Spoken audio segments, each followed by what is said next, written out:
Hello friends, welcome in my channel SPT999. This is Vikas with lecture 50 for C language, and in this lecture we are going to discuss about linked list in C language. So guys, C language के इस course का ये last lecture है।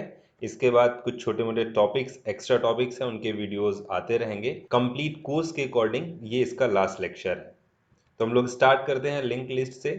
Link list क्या है? एक linear data structure है, जैसे कि एरे, और इसकी सारी वैल्यूज एक दूसरे से एड्रेस के थ्रू कनेक्ट करके रखी जाती हैं। तो आप इसको एरे जैसा समझ सकते हैं, लेकिन एरे और लिंक लिस्ट में बहुत सारे डिफरेंसेस हैं। एरे जो है वो कंटिन्यूअस लोकेशन ऑक्यूपाई करता है, यानी कंटिन्यू वैल्यूज को स्टोर करता है, जबकि लिंक लिस्ट अलग अलग लोकेशन में भी वैल्यू को स्टोर कर सकता है। तो आप कह सकते हैं कि जो लिंक लिस्ट है वो मेमोरी को बहुत एफिशिएंटली यूज़ करता है, जबकि एरे मेमोरी को एफिशिएंट यूज़ नहीं कर पाता है। लेकिन अगर एरे के एडवांटेज की बात करें तो एरे जो है वो फास्ट होता है, लिंक लिस्ट स्लो एक्सेस देता है एलिमेंट्स का। ऐसा क्यों है ये हम लोग यहाँ पे समझते हैं। मान लीजिए ये रैम के ब्लॉक्स हैं, 2-2 बाइट के हैं, इंटीजर के साइज के अकॉर्डिंग इनको आप समझिए। तो यहाँ पे आपको 5 वैल्यू स्टोर करनी है एरे की, और 5 वैल्यूज आपको स्टोर करनी है लिंक लिस्ट से।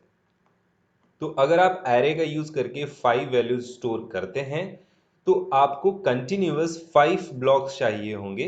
तो यहाँ पे देखिए, यहाँ से लेके नीचे तक कहीं पे भी 5 ब्लॉक्स कंटिन्यू स्पेस आपको नहीं मिलेगा। ये जो पिंक कलर है, यहाँ पे समझिए कि वैल्यूज पहले से रखी हुई हैं। तो कहीं पे भी आपको ब्लैंक 5 ब्लॉक्स नहीं मिलेंगे, यहाँ लास्ट वाली लाइन में मिलेंगे। तो एरे की 5 वैल्यूज आप यहाँ स्टोर करेंगे, बट यहाँ पे जो बीच में स्पेस फ्री है उसका क्या? वो तो यूजलेस पड़ा रहेगा ऐसे ही। तो इसलिए कहा जाता है कि एरे मेमोरी को एफिशिएंटली यूज नहीं कर पाता, लेकिन कंटिन्यूअस है इसलिए फास्ट एक्सेस देता है। बट अगर आपको लिंक लिस्ट का यूज करके वैल्यू स्टोर करनी हो तो लिंक लिस्ट कहता है कि जहां पे आपको ब्लॉक खाली मिल जाए वहीं पे वैल्यू स्टोर कर दो। तो इसकी फर्स्ट वैल्यू यहाँ स्टोर होगी, सेकेंड यहाँ, थर्ड यहाँ। उसके बाद यहाँ पे मेमोरीज को नहीं मिलेगी तो इसको छोड़ के फिर यहाँ स्टोर करेगा और यहाँ स्टोर कर देगा। तो अलग अलग जगह पे भी ये वैल्यू स्टोर कर सकता है और कंटिन्यूअस भी स्टोर कर सकता है। जहां इसको मेमोरी मिल जाएगी वहीं स्टोर कर देगा। तो ये क्या करता है कि मेमोरी को वेस्ट नहीं करता है, जहां भी मेमोरीज को मिलती है वो स्टोर करता है, और उन सभी वैल्यूज को एड्रेस के थ्रू एक दूसरे से कनेक्ट करके रखता है। तो क्योंकि अलग अलग लोकेशन में हमें एक वैल्यू से दूसरे में जाने के लिए जंप करना पड़ता है, तो इसलिए वो टाइम लेता है। एड्रेस भी होता है, अब यहाँ पे वैल्यू स्टोर होगी और साथ में अगले वाली वैल्यू का एड्रेस भी यहाँ पे स्टोर होगा। तो इसलिए ये लिंक लिस्ट जो है एक दूसरे से लिंक्ड होती है एड्रेस के थ्रू या पॉइंटर्स के थ्रू, आप कह सकते हैं। नोड, नोड क्या है? किसी भी लिंक लिस्ट की जो वैल्यू स्टोर होती है वो, और अगली वैल्यू का जो एड्रेस है वो, उन दोनों के कॉम्बिनेशन को ही हम नोड कहते हैं। यहाँ पे आप देख सकते हैं 5 वैल्यू है और ये अगले नोड का एड्रेस है, और अगर इसके आगे कोई नोड नहीं है तो फिर वहाँ पे नल रखा होता है, जैसे कि यहाँ पे। तो आप यहाँ एग्जाम्पल में देख सकते हैं लिंक लिस्ट कैसे बनाई गई है। एक फर्स्ट वाला नोड होता है, पॉइंटर होता है, आप इसको कह सकते हैं ब्लैंक, क्योंकि यहाँ पे कोई वैल्यू स्टोर नहीं है, सिर्फ ये नोड के एड्रेस को स्टोर करता है। ये आपके लिंक लिस्ट का स्टार्टिंग पॉइंट है, यहाँ से लिंक लिस्ट स्टार्ट होती है। उसके बाद जो फर्स्ट वैल्यू आएगी उसको आप नोड के फॉर्म पे यहाँ स्टोर करेंगे, अगले नोड का एड्रेस स्टोर करेंगे और इसको इसके थ्रू कनेक्ट करेंगे। तो हेड में फर्स्ट नोड का एड्रेस है, फर्स्ट में सेकंड का है, सेकंड में थर्ड का है, थर्ड में फोर्थ का है, और फोर्थ में आगे कोई नोड नहीं है इसलिए नल पड़ा हुआ है। तो इस तरह से लिंक लिस्ट हमारी क्रिएट होती है। लिंक लिस्ट को अगर आप प्रोग्राम पे प्रैक्टिकली देखेंगे तो उसके लिए हमें स्ट्रक्चर को यूज करना होता है इम्प्लीमेंटेशन के लिए। तो स्ट्रक्चर को यूज करके हम लिंक लिस्ट का प्रोग्राम बनाएंगे। तो आइए प्रोग्राम बना करके देखते हैं कैसे लिंक लिस्ट क्रिएट करते हैं, इंसर्ट करते हैं और कैसे शो करते हैं। तो यहाँ पे आप देखेंगे तो हमने एक प्रोग्राम छोटा सा बनाया है, उसका स्टार्टअप किया हुआ है। एक हेडर फाइल एक्स्ट्रा ऐड की है stdlib.h, जिसमें malloc फंक्शन की डेफिनेशन होगी। तो malloc function dynamic memory allocation के लिए हम लोग यहाँ पे यूज़ करेंगे जब नोड क्रिएट करेंगे। नोड क्रिएशन के लिए हमें स्ट्रक्चर बनाना होता है, स्ट्रक्चर से इम्प्लीमेंट करते हैं। तो स्ट्रक्ट नोड, और इसमें दो चीज़ें होती हैं, एक डेटा वैल्यू और दूसरा पॉइंटर जो नेक्स्ट वाले नोड को पॉइंट करेगा। तो इंट में इंटीजर टाइप की वैल्यू इनपुट कराने के लिए हमने डेटा नाम का एक वेरिएबल लिया हुआ है, और नेक्स्ट नोड पॉइंट करने के लिए नोड टाइप का ही हमने एक पॉइंटर बनाया हुआ है। इसके बाद हमने एक हेड पॉइंटर बनाया है जिसमें हम अपनी लिंक लिस्ट को ज्वाइन करते चले जाएंगे। तो जो भी नोड क्रिएट होगा वो इसी हेड में ज्वाइन होगा। तो हेड हमारे लिंक लिस्ट का स्टार्टअप या हेड पॉइंट है, स्टार्ट पॉइंट है, जहां से हमारी लिंक लिस्ट स्टार्ट होती है। तो हेड में हम फिलहाल तो नल रख देते हैं क्योंकि हेड अभी ब्लैंक है, आगे कोई उसके नोड नहीं है, तो वो किसी को पॉइंट नहीं कर रहा है ये पॉइंटर, इसलिए उसमें हमने नल रख दिया है। तो आइए समझते हैं एक्चुअल में ग्राफिकली इसका सीन कैसा है। सीन कुछ ऐसा है कि हमारे पास एक पॉइंटर है जिसका नाम हेड है और जिसमें नल रखा हुआ है। तो ये हेड पॉइंटर क्रिएट हो गया है। अब हमें एक नोड क्रिएट करना है, फिर उसको इस हेड में ज्वाइन करना है। तो नोड क्रिएट करने के लिए हम यहाँ पे एक फंक्शन बनाते हैं। हम यहाँ पे न्यू नाम का एक फंक्शन बनाते हैं जो नोड क्रिएट करेगा। तो फंक्शन जब ये नोड क्रिएट करेगा तो क्रिएट करने के बाद उसका जो एड्रेस है उसको रिटर्न करेगा। किस टाइप का एड्रेस होगा वो? स्ट्रक्ट नोड टाइप का एड्रेस होगा, इसलिए इसको नोड टाइप का रिटर्निंग बना देते हैं क्योंकि ये नोड के लिए ही एड्रेस रिटर्न करेगा। इसके बाद यहाँ पे क्या करना है आपको? मैलॉक फंक्शन आपको याद होगा, यहाँ पे आपको मेमोरी एलोकेट करनी है। किसके लिए? नोड के लिए, एक सिंगल जो नोड होगा उसके लिए। तो नोड किस टाइप का है? स्ट्रक्ट टाइप का है। और इसका साइज क्या होगा ये हम साइज ऑफ ऑपरेटर से पता कर लेंगे कि नोड का साइज क्या है। तो जब ये मेमोरी क्रिएट कर लेगा तो इसका जो एड्रेस है वो किस टाइप का रिटर्न करेगा? स्ट्रक्ट नोड टाइप का एड्रेस रिटर्न करेगा। तो हमें उसे एक वेरिएबल में स्टोर भी करना होगा। मान लीजिए उसका नाम n है, तो इसे डिक्लेयर भी यहाँ पे करना होगा इसी फंक्शन के अंदर। तो नोड पॉइंटर टाइप का एक n वेरिएबल हम ले लेते हैं। तो हमारा ये जो न्यू फंक्शन है ये यहाँ पे एक नोड क्रिएट करेगा और उसकी जो वैल्यू है एड्रेस वैल्यू उसको n में स्टोर करके फिर लास्ट में क्या करेगा? इसको कर देगा रिटर्न, n को रिटर्न कर देगा यहाँ से। तो ये हमारे पास एक नोड क्रिएट हो गया है। इसका ग्राफिकल रिप्रेजेंटेशन देखते हैं। तो यहाँ पे सिचुएशन कुछ ऐसी है कि एक नोड क्रिएट हो गया है और इस नोड का एक पॉइंटर है n। तो n को ये नोड क्रिएट करने के बाद यहाँ से रिटर्न कर दिया गया है। तो नोड के लिए मेमोरी एलोकेशन करने के बाद यानी नोड क्रिएट करने के बाद हमें उसे इंसर्ट कराना होगा। तो इंसर्ट फंक्शन यहाँ पे बनाएंगे और इंसर्ट फंक्शन के अंदर हम यहाँ पे न्यू फंक्शन को करेंगे कॉल। तो न्यू फंक्शन जैसे ही कॉल होगा तो वहां से एक एड्रेस को रिटर्न करेगा। आपने देखा कि मैलॉक फंक्शन से एक मेमोरी क्रिएट करेगा नोड टाइप की और उसका एड्रेस रिटर्न करेगा। तो उसे हम यहाँ स्टोर कर लेंगे किसी वेरिएबल जैसे कि टेम्प नाम के वेरिएबल में। तो टेम्प को हमें यहाँ पे डिक्लेयर भी करना होगा पॉइंटर नोड टाइप का। तो हमने इसको डिक्लेयर कर लिया। अभी टेम्प में हमारे पास उस नोड का एड्रेस है जो अभी क्रिएट हुआ है न्यू फंक्शन से। तो अब हम क्या करेंगे? प्रिंटफ में यूजर को मैसेज देंगे कि एंटर अ वैल्यू। यूजर एक वैल्यू एंटर करेगा, उसे स्कैनफ कराएंगे हम %d इंटीजर टाइप की वैल्यू, एम्परसेंट लगाएंगे और वेरिएबल का नाम है डेटा। क्योंकि ये स्ट्रक्चर का है, स्ट्रक्चर का वेरिएबल है, तो हमें उस स्ट्रक्चर के वेरिएबल को यूज करना होगा ऑब्जेक्ट को। और क्योंकि ये ऑब्जेक्ट पॉइंटर टाइप का है तो उसके लिए एरो ऑपरेटर। ये हम लोगों ने स्ट्रक्चर वाले टॉपिक में पढ़ा था कि किसी स्ट्रक्चर के मेंबर्स को पॉइंटर के थ्रू इससे एक्सेस करते हैं और अगर ये पॉइंटर ना होता तो डॉट लगा के एक्सेस करते। तो फिलहाल ये पॉइंटर है तो एरो लगा के एक्सेस करेंगे। इसके बाद ये जो नोड क्रिएट हुआ इसमें डेटा वैल्यू तो इनपुट हो गई है, उसका जो दूसरा वाला पार्ट है जिसमें पॉइंटर है, अगले नोड का पॉइंटर जिसमें स्टोर होता है, एड्रेस स्टोर होता है, उसमें फिलहाल क्या है? तो हमने कहा फिलहाल उसमें कुछ भी नहीं है, तो आप उस पर क्या कर दो? नल कर दो। तो हमने उसके नेक्स्ट पॉइंटर का नाम है नेक्स्ट, उसमें हमने नल स्टोर कर दिया। तो इतना करने के बाद देखिए ग्राफिकल रिप्रेजेंटेशन कि एक्चुअल में इस समय सीन क्या है कि n में यहाँ पे जो एड्रेस रिटर्न हुआ था वो जाकर के एक वेरिएबल में जिसका नाम यहाँ पे रख देते हैं टेम्प टाइप का, ये टेम्प नाम का वेरिएबल है, इसमें स्टोर हुआ था। और इसकी डेटा एलिमेंट में एक डेटा पड़ा हुआ है और एड्रेस वाले एलिमेंट में नल पड़ा हुआ है। तो ये यहाँ से हटा देते हैं। अभी हमारे पास जो सिचुएशन है वो कुछ ऐसी है। इसके बाद अब हमारा जो सेकंड स्टेप होगा वो होगा इस नोड को इससे ज्वाइन करना, क्योंकि हमारा जो नोड है वो अभी टेम्प को पॉइंट कर रहा है, या यूं कहें कि टेम्प इसको पॉइंट कर रहा है, और ये अभी भी हमारे हेड पॉइंटर यानी जो लिंक लिस्ट का पॉइंटर हेड है उससे कनेक्टेड नहीं है। तो अगला काम हमारा क्या है, इसे कनेक्ट करना।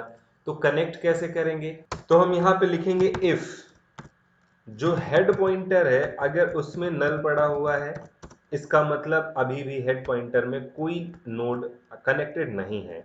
तो हम क्या करें कि जो हेड है उसमें हम सीधे सीधे टेम्प को उठा करके रख देते हैं। तो टेम्प में जो एड्रेस है वो नोड का एड्रेस है और वो हेड में ज्वाइन हो जाएगा, क्योंकि हमारी लिंक लिस्ट अभी तक ब्लैंक थी, अब उसमें एक नोड इंसर्ट हो चुका है। तो ग्राफिकल रिप्रेजेंटेशन क्या है इसका, हमने टेम्प को ट्रांसफर कर दिया हेड में।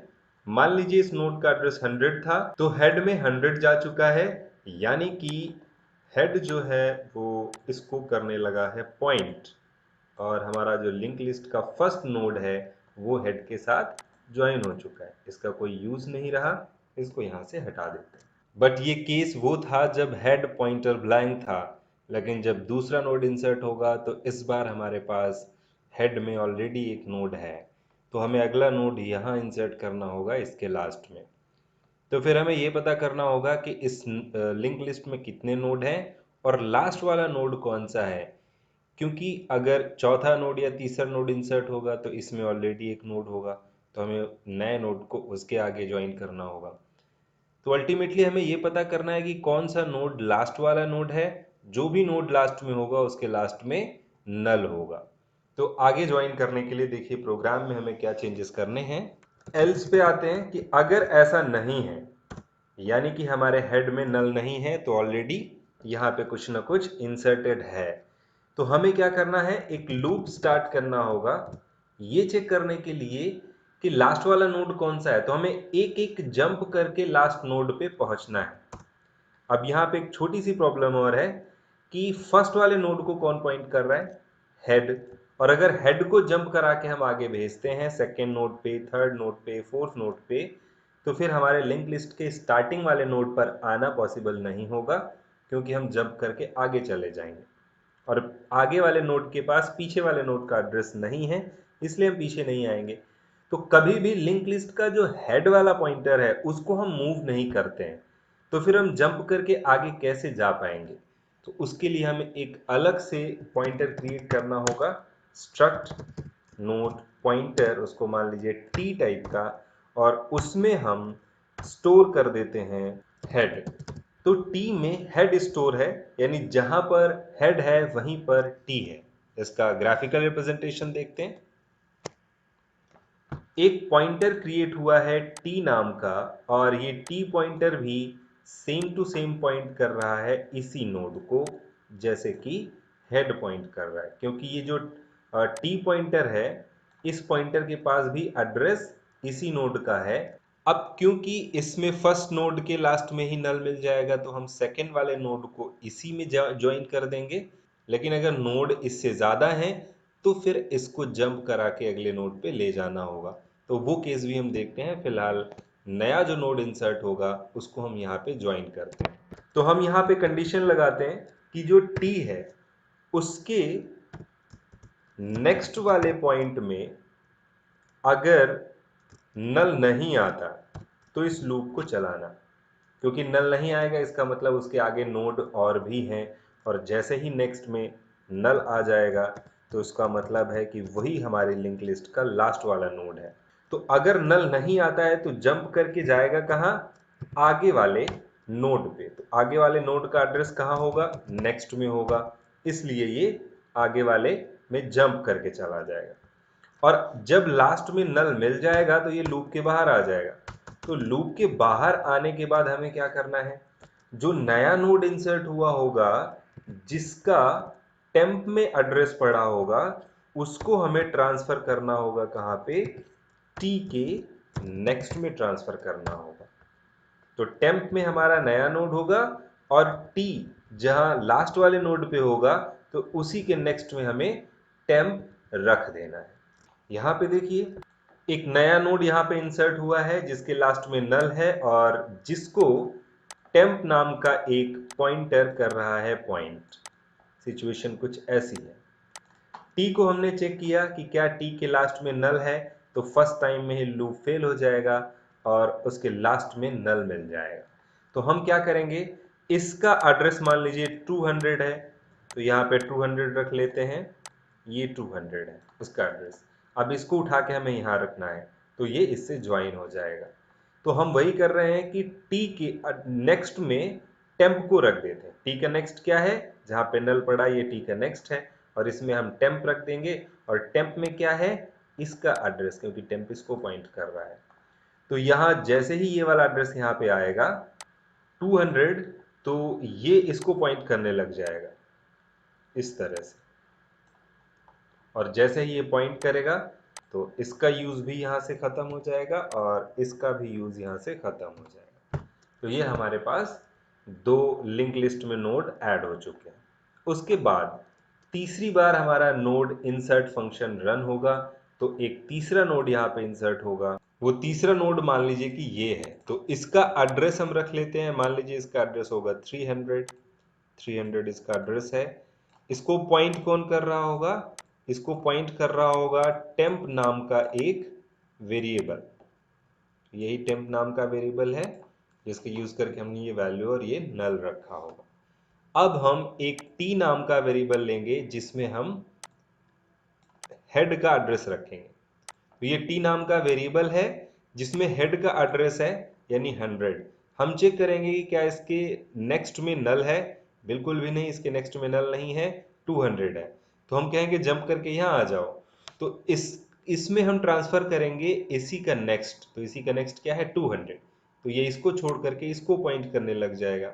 और हम फिर चेक करेंगे क्या इसके नेक्स्ट में नल है, और इस बार इसके नेक्स्ट में नल मिल जाएगा। हम लूप के बाहर आ जाएंगे और लूप के बाहर आने के बाद हम इस टेम्प का एड्रेस सीधे सीधे यहाँ कर देंगे ट्रांसफर। तो यहाँ आ जाएगा 300 और यहाँ पे नल है और ये इसको पॉइंट करने लग जाएगा। और अगेन इसका यूज यहाँ से कोई नहीं रह जाएगा और ये भी यूजलेस हो जाएगा। तो इस तरह से हम एक एक करके अपनी लिंक लिस्ट को इंसर्ट करते जाते हैं और ज्वाइन करते जाते हैं। तो यहाँ पे एल्स को क्लोज कर देते हैं, उसके बाद इंसर्ट फंक्शन को क्लोज कर देते हैं। यह हमारा इंसर्ट फंक्शन यहाँ पे कंप्लीट हो गया। इसको एक बार कंपाइल करके चेक कर लेते हैं, कोई एरर तो नहीं है। इसमें एक एरर है, एरर ये है कि इस पॉइंटर को यहाँ पे आपको यूज करना है। कंपाइल किया हमने, तो यहाँ पे कोई भी एरर नहीं है। तो फिलहाल इंसर्शन है, अभी आउटपुट तो कुछ आएगा नहीं क्योंकि हमने इंसर्ट फंक्शन को कॉल नहीं किया है मेन के अंदर। मेन तो अभी भी ब्लैंक है, हमने सिर्फ अभी फंक्शन बनाया है। इसके बाद हम एक फंक्शन और बनाते हैं इसी में, डिस्प्ले नाम का फंक्शन। तो वॉइड शो फंक्शन बनाते हैं, शो नाम का, डिस्प्ले नाम का कोई भी बना सकते हैं। ये क्या करेगा, ये लिंक लिस्ट को करेगा शो। तो इंसर्ट होने के बाद शो कराने के लिए भी फंक्शन चाहिए। तो अगेन हम फर्स्ट वाले नोड पे एक पॉइंटर रखेंगे, एक एक्स्ट्रा पॉइंटर, क्योंकि हम हेड को जंप नहीं करा पाएंगे इसलिए। तो एक एक्स्ट्रा पॉइंटर रख लेते हैं और उसी को जंप कराएंगे आगे, और जंप करा के हम सारे नोड प्रिंट करेंगे। तो स्ट्रक्ट नोड पॉइंटर टाइप का एक वेरिएबल ले लेते हैं x, और इस x में ट्रांसफर करके रख देते हैं हेड की वैल्यू। हेड में जो भी है फर्स्ट एड्रेस यहाँ पे प्रिंट हो जाएगा, सॉरी ट्रांसफर हो जाएगा। इसके बाद कंडीशन लगाते हैं वाइल। इसके बाद यहाँ पे हम प्रिंट करते हैं %d और एक स्पेस दे देते हैं, वैल्यू स्पेस के साथ प्रिंट हो, कॉमा x में जो डेटा एलिमेंट है वो प्रिंट होगा। इसके बाद कंडीशन लगाते हैं इफ में कि क्या डेटा एलिमेंट तो हमने प्रिंट कर दिया, क्या नेक्स्ट में नल है। अगर नेक्स्ट में नल है तो फिर क्या करना, ब्रेक करके बाहर आ जाना, क्योंकि वही हमारा लास्ट वाला नोड है और सारी वैल्यूज प्रिंट हो गई हैं। तो ब्रेक करके आप लूप के बाहर आना। और अगर ऐसा नहीं है तो फिर आपको क्या करना है, x में ट्रांसफर कर देना x का नेक्स्ट। तो ये जंप करके अगले नोड पे चला जाएगा। इस तरह से एक एक करके सारी वैल्यूज प्रिंट हो जाएंगी। यहाँ से वाइल लूप क्लोज करते हैं और यहाँ पे फंक्शन को क्लोज करते हैं। यहाँ पे देखिए हमने क्या किया हुआ है, मेन में n और i दो वेरिएबल लिए और हमने यूजर से पूछा कितनी वैल्यूज आपको इनपुट करनी है, उसे हमने n में स्टोर कर लिया। जितनी वैल्यू यूजर इनपुट करेगा उतनी बार हमें इंसर्ट फंक्शन चलाना है, इसलिए इंसर्ट फंक्शन को हमने लूप के अंदर रखा और 1 से n तक चलाया कि इतनी बार आप इंसर्ट फंक्शन को कॉल करना। तो एक एक करके सारी वैल्यूज इनपुट करा लेंगे, उसके बाद शो फंक्शन रन कर देंगे, तो शो फंक्शन सारी वैल्यूज को प्रिंट कर देगा। तो इसको रन करा के देखते हैं। पूछ रहा है कितनी वैल्यूज आपको इनपुट करनी है, हमने कहा 5 वैल्यूज इनपुट करनी है। एंटर किया तो first value, second, third, fourth और ये फिफ्थ, और जैसे ही एंटर करेंगे हमारी सारी वैल्यूज यहाँ आउटपुट में आ जाएंगी। तो इस तरीके से हम लिंक लिस्ट का यूज करके वैल्यूज इनपुट भी कर सकते हैं और प्रिंट भी कर सकते हैं। इसके बाद हमारे पास फंक्शन है डिलीट का, जो नोड को डिलीट करेगा। किसी भी लिंक लिस्ट के अगर नोड को डिलीट करना है तो हमने यहाँ पे 2 पॉइंटर बनाए हुए हैं। इनका क्या यूज़ है अभी इसी फंक्शन में आगे समझते हैं। और एक वेरिएबल है a और इसके अलावा एक काउंट वेरिएबल है। इतने वेरिएबल्स की हमें रिक्वायरमेंट होगी। हमने यहाँ प्रिंटफ में यूज़र से इनपुट कराया है कि किस सीरियल नंबर का, यानी कौन सा नंबर आपको डिलीट करना है। तो यूज़र वो सीरियल नंबर इनपुट करेगा, उसको आप यहाँ पे स्टोर कर लीजिएगा। उसके बाद आपका जो लिंक लिस्ट है उसका हेड आप p में स्टोर कर लीजिए, क्योंकि आपको पता है कि आपको डिलीट करने के लिए उस नोड पे जंप करके जाना है और हेड को हम जंप करा नहीं सकते हैं। तो हमने एक एक्स्ट्रा वेरिएबल लिया हुआ है पॉइंटर, जो हेड की जगह पे है और वहां से जंप करके आगे बढ़ेगा। हम वाइल लूप के अंदर आए हैं और यहाँ पे हमने काउंट प्लस प्लस कर दिया है। तो ये नोड को गिनने का काम करेगा, जितनी बार लूप चलेगा मतलब उतने नोड हैं, और हम एक एक करके जंप करके आगे बढ़ते रहेंगे। कंडीशन लगी हुई है कि अगर काउंट प्लस 1 इज इक्वल ए हो, यानी जिस नोड को डिलीट करना है उसके ठीक एक पीछे अगर हम हैं तो, क्योंकि काउंट अगर 2 है तो काउंट प्लस 1 यानी 3 हो जाएगा अगर हमें तीसरा नोड डिलीट करना है। अगर हमें चौथा नोड डिलीट करना होगा तो हम तीसरे नोड पे होंगे, तो काउंट प्लस 1 4 हो जाएगा। यानी जिस नोड को डिलीट करना है उसके ठीक पीछे वाले नोड पे पहुंचना है हमें। तो काउंट प्लस प्लस इसलिए हम कर रहे हैं, जैसे ही हम प्रीवियस नोड पे होंगे तो एक ऐड करके हम उस नोड के इक्वलिटी चेक कर लेंगे कि क्या हम उसके एक पीछे हैं। और जैसे ही ये प्लस 1 करके इक्वल होगा, इसका मतलब हम जिस नोड को डिलीट करना है उसके प्रीवियस नोड पे हैं। तो हम p की वैल्यू को q में रख लेंगे, यानी जिस नोड को डिलीट करना है उसके ठीक पीछे 2 पॉइंटर हैं, p भी उसी को पॉइंट कर रहा है और q भी उसी को पॉइंट कर रहा है।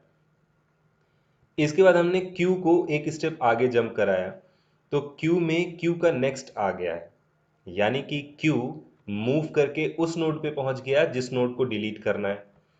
इसके बाद हमने p के नेक्स्ट में, यानी p प्रीवियस नोड पे है जिसको डिलीट करना है उसके प्रीवियस नोड पे है, उसके नेक्स्ट में हमने कहा q का नेक्स्ट रख दो। अब q कहाँ है, जिस नोड को डिलीट करना है उस नोड पे है q, और उसके नेक्स्ट में क्या होगा, उसके आगे वाले नोड का एड्रेस होगा। तो जिस नोड को डिलीट करना है उसके आगे वाले नोड के एड्रेस को उसके पीछे वाले नोड के एड्रेस पे रख देना है। तो इससे क्या होगा कि जो प्रीवियस नोड है वो नेक्स्ट वाले नोड को छोड़ करके सीधे आगे वाले नोड को पॉइंट करने लग जाएगा। तो जो बीच का नोड है वो हमारे लिंक लिस्ट से अलग हो जाएगा और वो गार्बेज वैल्यू हो जाएगी लिंक लिस्ट से बाहर हो करके, तो वो डिलीट हो जाएगी हमारे लिंक लिस्ट से। अब उसके बाद हम ब्रेक करके बाहर आ जाएंगे और उस नोड तक पहुंचने के लिए हम p को यहाँ पे जंप करा रहे हैं। p में p के नेक्स्ट को ट्रांसफर कर रहे हैं, जिससे हमारा p जो पॉइंटर है वो एक एक करके जंप करके आगे बढ़ता रहेगा। ये तब होना है जब हमारी इफ वाली कंडीशन फेल होगी, तब हम p को जंप करा के आगे जाएंगे। और अगर इफ वाली कंडीशन ट्रू होती है तो हम बीच वाले नोड को छोड़ के नेक्स्ट नोड का एड्रेस प्रीवियस नोड में रख के और यहाँ से ब्रेक करके लूप से बाहर आ जाएंगे और उसके बाद फंक्शन हमारा कंप्लीट हो जाएगा। तो मेन फंक्शन में यहाँ पे हम शो के बाद यहाँ डिलीट फंक्शन को एक बार कॉल कर देते हैं, तो ये एक नोड डिलीट करवाएगा। उसके बाद हम वापस से शो फंक्शन को कॉल करेंगे, तो यहाँ पे डिलीटेड नोड के बाद जो रेस्ट ऑफ नोड्स हैं, जो बचे हुए नोड हैं, उनको ये शो करेगा। तो इसको रन करके देखते हैं। मान लीजिए कि हमें 5 नोड इनपुट करने, first node, second, third, fourth, fifth. तो ये देखिए हमें फिफ्थ नोड यहाँ पे प्रिंट करके दे रहा है वैल्यूज को, और उसके बाद कह रहा है सीरियल नंबर इनपुट करिए जिसको डिलीट करना है। तो हमने कहा थर्ड नंबर पे जो है उसको डिलीट करिए। थर्ड नंबर पे क्या है, 34 है। और जैसे ही आप एंटर करेंगे तो यहाँ से देखिए 34 डिलीट हो चुका है और बाकी के 4 जो वैल्यूज हैं वो यहाँ पे प्रिंट हो रही हैं। So guys it was all about link list. और जैसा कि मैंने आपको बताया था कि ये सी लैंग्वेज का लास्ट लेक्चर है, इसके बाद सी लैंग्वेज का ये कोर्स यहाँ पे कंप्लीट हो जाता है। सो कुछ छोटे मोटे टॉपिक्स के वीडियोस इसमें आते रहेंगे। अगर आपको किसी भी तरह का डाउट है या कोई क्वेश्चन है तो आप कमेंट्स के थ्रू या फिर व्हाट्सएप के थ्रू कांटेक्ट कर सकते हैं। Thanks for watching.